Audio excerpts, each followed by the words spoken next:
सद्गुरुदेव भगवान की। गुरुर्ब्रह्मा गुरुर्विष्णु गुरुर्देवो महेश्वरा गुरुर् साक्षात् परब्रह्म तस्मै श्री गुरुवे नमः। श्री रामचरितमानस बालकांड।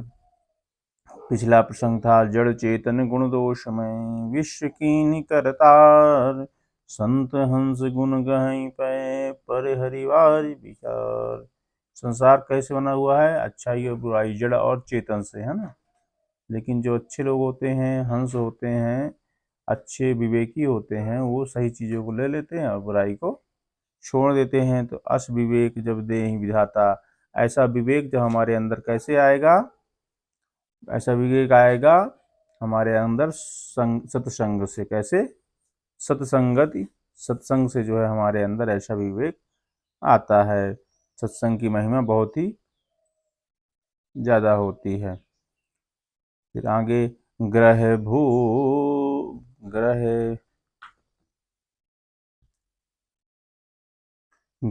भेषज जल पवन पट पाई कुजोग सुजोग होहि कुवस्तु सुवस्तु जग लहहि सुलक्षण लोग। ग्रह, औषधि, जल, वायु और वस्त्र, ये सभी भी कुसंग और सुसंग पाकर संसार में बुरे और भले पदार्थ हो जाते हैं।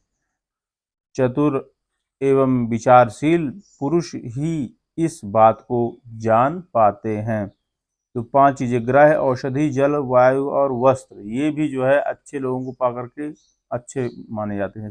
अच्छे लोगों का घर है ना।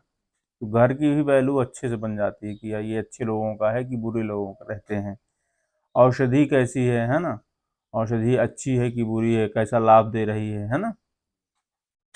जल, वायु और वस्त्र, ये भी अगर जल भी अच्छी, अगर स्वच्छ जल का के साथ रहेगा तो अच्छा माना जाएगा। नहीं गंदा भी, वो गंदा नाले का जल है ना। स्वच्छ जल है कि नाले का जल है, वो भी संग से ही तो अच्छा माना जाता है। जल तो जल है, जल के गुण में कोई परिवर्तन नहीं होता, लेकिन वो जब मिल जाता है गंदगी के साथ तो गंदा माना जाता है, और अच्छाई के साथ मिल जाता है तो अच्छा माना जाता है। ऐसे ही औषधियाँ जो होती हैं, औषधियों का सेवन अगर औषधि रूप में किया जाए तो वो आपके लिए जीवनदायिनी है। अगर उनको औषधियों के रूप में न किया जाए तो प्राणदायिनी भी हो जाती हैं, प्राण भी हर लेती हैं, है ना। ऐसे वायु, अगर अच्छी हवा चल रही है, हवा तो हवा ही है, उसके साथ अगर गंदगी मिल गई, धूल मिल गई, मिट्टी मिल गई, धुआं मिल गया और जहरीली गैसें मिल गई तो कहीं पर जहरीली हवा हो गई। नहीं तो जब हवा तो हवा ही रहती है, हवा के गुण दोष में कोई फर्क थोड़ी पड़ता है, लेकिन संग पा करके वो भी बुरी हो जाती है ना।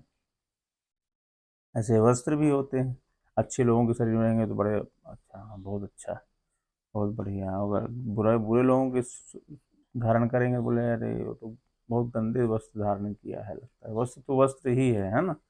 लेकिन अच्छाई बुराई के साथ जो है उसका गुण बदल जाता है संग के कारण, संग दोष के कारण, है ना। संग का बहुत बड़ा प्रभाव होता है। सम प्रभाव तम पाक दुहु नाम भेद विधि कीन असस शोषण पोषण समुझी जग जस अप जस दीन। महीनों के दोनों पखवाड़ों में उजियाला और अंधियारा समान हो ही रहता है, परंतु विधाता ने इनके नाम में भेद कर दिया है। एक का नाम शुक्ल और दूसरे का नाम कृष्ण। एक को चंद्रमा का बढ़ने वाला, दूसरे को चंद्रमा का घटने वाला समझकर जगत को एक को सुयश और दूसरे को अपयश कर दिया है। 15 दिन जो है शुक्ल पक्ष रहता है, 15 दिन कृष्ण पक्ष रहता है। 15 दिन उजिला रहता है चंद्रमा का, 15 दिन अंधेला रहता है। तो कहीं उजिले की रात अच्छी होती है ना, अंधेले की मतलब अंधेरी रात होती है तो रात एक ही, लेकिन चंद्रमा के प्रभाव से होकर के और रात्रि को अलग कर दिया गया कि ये शुक्ल पक्ष की रात्रि है, ये चंद्र पक्ष की रात्रि है, मतलब है ना, अंधेरी रात्रि है और ये उजेली रात्रि। चंद्रमा की वजह से रात्रि तो एक ही है, तो संग की वजह से वो भी 2 हो गई, है ना। जड़ चेतन जग जीव जग सकल राम मैं जान बंदों सबके पद कमल सदा जोर जुगपान। जगत में जितने जड़ और चेतन जीव हैं सबको राममय जान करके मैं उन सबके चरणों की सदा दोनों हाथ जोड़ करके वंदना करता हूँ। गोस्वामी तुलसीदास जी कहते हैं कि है भले ही भेद है संग की वजह से संसार में दो हैं, लेकिन सब जो है ईश्वर का ही स्वरूप है। अच्छा और बुरा दोनों ही भगवान का ही स्वरूप है, इसलिए मैं दोनों को प्रणाम करता हूँ। जड़ चेतन, जड़ मतलब जो स्थिर है, जड़ता है जिसमें, है ना। चेतन जो चलायमान है, जो जो सब चीज़ों को समझता है, चैतन्य है इसके अंदर, है ना। जड़, जड़ता मतलब जो मृत चीज़ें हैं जो जड़ कहलाती है ना। चेतन मतलब जिनमें चेतन तत्व है, आत्म तत्व है, उसको चेतन कहते हैं। दोनों जड़ चेतन संसार में जो दोनों चीजें हैं, जड़ चेतन जग जीव जग सकल राम, सब भगवान का ही स्वरूप है। जो जिसमें भगवान, जिसमें चेतनता है वो भी, जिसमें जड़ता है वो भी ईश्वर का ही स्वरूप है। इसलिए मैं दोनों की वंदना करता हूँ, प्रणाम करता हूँ, हाथ जोड़ करके वंदना करता हूँ। देव दनिज नर नाग खग प्रेत पितर संदर्भ बंदौ किन्नर रजनिचर कृपा करहूँ अब सर्व। देव दैत्य दानव नाग पक्षी प्रेत पितर गंधर्व किन्नर और निशाचर सबको मैं प्रणाम करता हूँ। जो इस सृष्टि में हैं जितने भी चेतन और जड़, मैं सबको प्रणाम करता हूँ। आप मुझ पर कृपा कीजिए। फिर आकर 4,84,000 जाति जीव जल थल नभवासी। श्री राम मैं सब जग जानी करऊं प्रणाम जोर जुग पानी।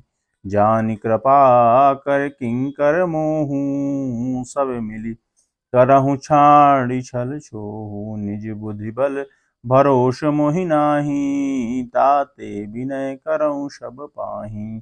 करन चहऊं रघुपति गुण गाहा लघुमति मोरि चरित अवगाहा। सूझ न एकऊं अंग उपाऊ मन मति रंग मनोरथ राऊ। मति अति नीच ऊंच अरु आछी चाहिए अमिय जग जुरई न छाछी। क्षमी मही सज्जन मोहि ठिठाई सुनि है बाल बचन मन लाई। जो बालक कह तो तरी बाता सुनहि मुदित मन पियो अरु माता। हसहि कूर कुटिल कुविचारी जे पर दूषण भूषण भारी। निज कवित्व के ही लागे न नीका सरस हों अथवा अति भीका। जे पर भनिति सुनत हर साही तेवर पुरुष बहुत जग माही। जग बहु नर शर शरी सम भाई जे निज बाढ़ी बहि जल पाई। सज्जन सकत सिंधु सम होई कोई देखी पूरी विधु बाढ़ई जोई। तो तुलसीदास जी सबको जो है प्रणाम करते हैं। पहले सभी देवताओं को, फिर गुरु जी की वंदना की, फिर सब जितने भी संत समाज को किया, है ना, देवताओं को प्रणाम किया। इसके बाद अच्छों को सत्संग का प्रभाव बताया, फिर अच्छे लोगों को भी प्रणाम किया, बुरे लोग सबको जो है इस संसार में जितने भी जड़ चेतन जग जीव जब आकर 4 लाख जितने भी 84 लाख योनियों में जीव जंतु, जलचर थलचर नभचर, जितने भी जड़ चेतन, जितने भी संसार में जीव, सबको जो है उन्होंने हाथ जोड़ करके प्रणाम किया। सब में ईश्वर का दर्शन किया। ठीक, इस वजह से अब विनती करते जा रहे हैं कि जब बालक, जैसे बालक जब बोल तोतले वचन बोलता है तो उसके माता पिता उस प्रसन्न मन से सुनते हैं, किंतु जो जो माता पिता नहीं हो, क्रूर हो, कुटिल हो गए, वो दूसरे को दोषों को ही देख करके और उसी में खुश होते हैं। फिर कहते हैं कि मैं इसकी रचना कर रहा हूँ तो निज कवित्व के ही लाग नहीं, अपनी कविता किसको अच्छी नहीं लगती है, किंतु दूसरों की रचना को सुनकर के हर्षित होना, ऐसे पुरुष जगत में बहुत कम लोग होते हैं जो दूसरों की अच्छाई को देख करके और खुश होते हैं। अच्छे ऐसे अच्छे लोग जो है, इनको अच्छे लोग कहते हैं, जो दूसरों की भलाई भलाई में भी खुश होते हैं। जो दूसरों की बुराई करते हैं वो तो बहुत हो जाते हैं, बहुत होते हैं, लेकिन जो दूसरों की भलाई में ही खुश होते हैं, ऐसे सज्जन लोग बहुत कम इस संसार में पाए जाते हैं। जगत में तालाबों और नदियों के समान मनुष्य भी ही अधिक है, जो जल पाकर के अपनी ही बाढ़ से बढ़ते हैं अतः अपनी प्रसन्नता से प्रसन्न होते हैं। समुद्र सा कोई एक बिरला ही सज्जन होता है, जो चंद्रमा को पूर्ण देख करके दूसरों के उत्कर्ष को देख करके बहुत उमड़ जाता है। जैसे नदी नाले होते हैं ना, तो वो बढ़ते हैं घट जाते हैं, तो किसी के प्रभाव से, किसी कारण से, है ना। ऐसे ही जो दुष्ट लोग होते हैं अपनी ही बड़ाई में जो है खुश होते हैं कि मैं ऐसा हो गया, मैं वैसा हो गया, है ना। लेकिन जो दूसरों की बड़ाई में, दूसरों की भलाई में खुश होता है, ऐसे समुद्र बहुत कम होते हैं। नदियाँ ज़्यादा होती कि नहीं होती, नदी नाले ज़्यादा होते हैं, लेकिन समुद्र एक बहुत कम, 7 ही समुद्र है पूरे धरती में, है ना। नदियाँ तो बहुत हैं, हजारों नदियाँ होंगी छोटी मोटी मिला करके धरती में पूरे।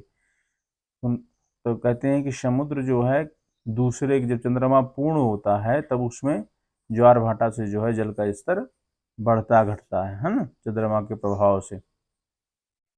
तो ऐसे समुद्र के स्वरूप, समुद्र के समान बहुत ही कम लोग होते हैं इस सृष्टि में, और नदी नालों के जैसे लोग तो बहुत भरे पड़े हुए हैं। तो सज्जन लोग जो दूसरों की भलाई देख करके खुश होते हैं, दूसरों की भलाई करके खुश होते हैं, दूसरों के दूसरों बढ़ते हैं, वैभव बढ़ता है तो खुश होती है, चलो बहुत अच्छा हुआ, बहुत अच्छे हो गए। ऐसे लोग बहुत कम होते हैं, नहीं, जलने वाले बहुत ज़्यादा होते हैं, है ना, कि इसका कैसे बढ़ गया, मेरा तो नहीं बढ़ा, है ना, ये कैसे बढ़ गया। तो उसकी कटाई करने वाले लोग संसार में बहुत बहुत होते हैं, लेकिन दूसरों की भलाई देख के उसमें खुश होने वाले लोग बहुत कम होते हैं। उनको सज्जन कहा जाता है, अच्छे व्यक्ति कहा जाता है। ठीक, बोलिए श्री सद्गुरुदेव भगवान की जय।